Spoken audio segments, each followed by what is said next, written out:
Yo, this is King Earner coming to you guys live and direct. It mind boggles me the things that I hear on social media. It mind boggles me that individuals try to make themselves thorough or honorable when they don't have no honor in their veins at all. When you hear my sign and you hear T.I. saying that it's okay for individuals to lie on people that are not living anymore and point the finger and snitch them out, you're hearing individuals who are actually, and I'm keeping it all the way 1,000, adhering and looking to tell. I'm gonna tell you why that's not cool and why it's not important. Let me give you an understanding. I want the youngins, the adults, everybody to pay attention to this. Let's say you're in the interrogation room and you hear something that they're asking you, and they're like, did the dead guy do it? And you say, yes, the dead guy killed this person, but you know you done it. You know you done it, or you know someone else done it. So of course you're not throwing yourself under the bus. You hear me? But they're telling you, look, give us a way out, not to book you in, because we're all over you. We're about to cuff and stuff you. And then you say it's on a dead man. Do you know that that dead man had family members and things of that nature? And when you put, quote unquote, that body on that individual, or you put this robbery, things that people cause for retribution, do you know that you're putting other people's families in harm's way?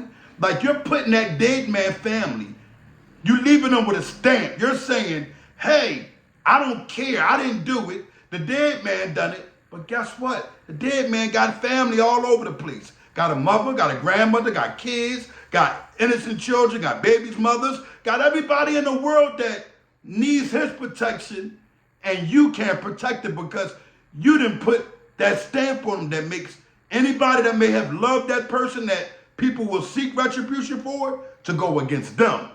Now, how was that solid? The kid, my son, had a nerve to say in my comments the other day, well, you know, man, I'm talking about T.I. case. I'm talking about overall. It's just not T.I. that's doing this and lying and saying, why are you guys agreeing with rats? Why are you guys saying, oh, I agree. How does solid men get the chance to agree with rats? I'm confused and it mind boggles me. It has me trying to figure out, if these guys is in that mindset, what else would they tell on?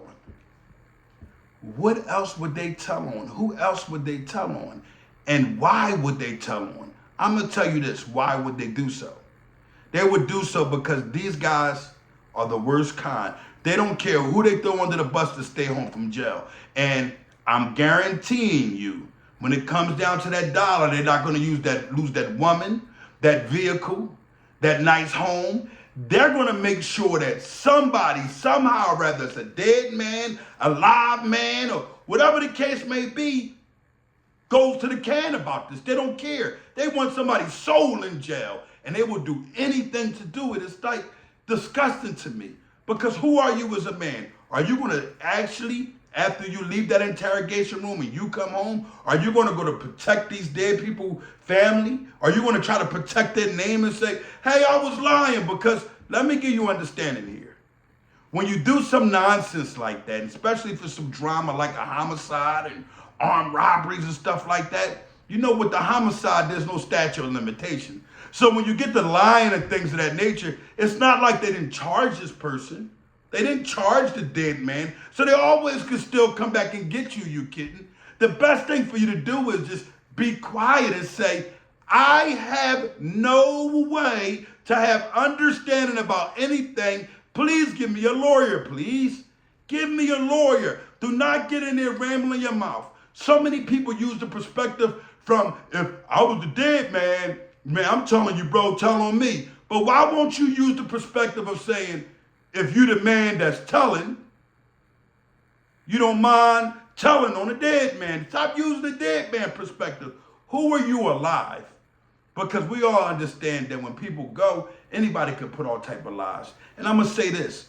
If you're a Muslim, and you feel as though it's okay to tell on a dead man, that means you're actually calling on more bad deeds You're actually putting on a false accusations on a person who has to have things that continue to go on, like their good deeds is going to continue. And here it is, you put all this bad mischief out on this person where people in their community and their family members are able to say, hey, the dead man. So for you, Terrance fake Gangster Williams, as a Muslim, you feel well putting these lies on the souls of Muslims and dead men or whoever it may be to protect your own rear end? That mind boggles me. Like, who are you, kid? What type of man are you? Why couldn't you do your time? Why, after sitting in jail so long, did you think about, when I go down to New York on Rick, because I know I done business with guys in New York, I'm going to be down there trying to lock people up, and you call yourself a Muslim? I have to say, hey, listen to me. I can't say who is a Muslim and who isn't a Muslim, but I would like to know what type of good Muslim, what type of muqsinoon or muqsinoon or mu'minoon will actually take time out to do this to come home. Allah subhanahu wa ta'ala has other ways for you to get home. The laws change all the time. Could have done it a different way, but Terrance, you didn't want to. So, your honor is snatched. And anybody that rock with you. My son, got me by that lip and throw you to the moon. Your honor is snatched. T.I., you never had honor. You've been lost your honor since the McGruff thing. King on a live and direct.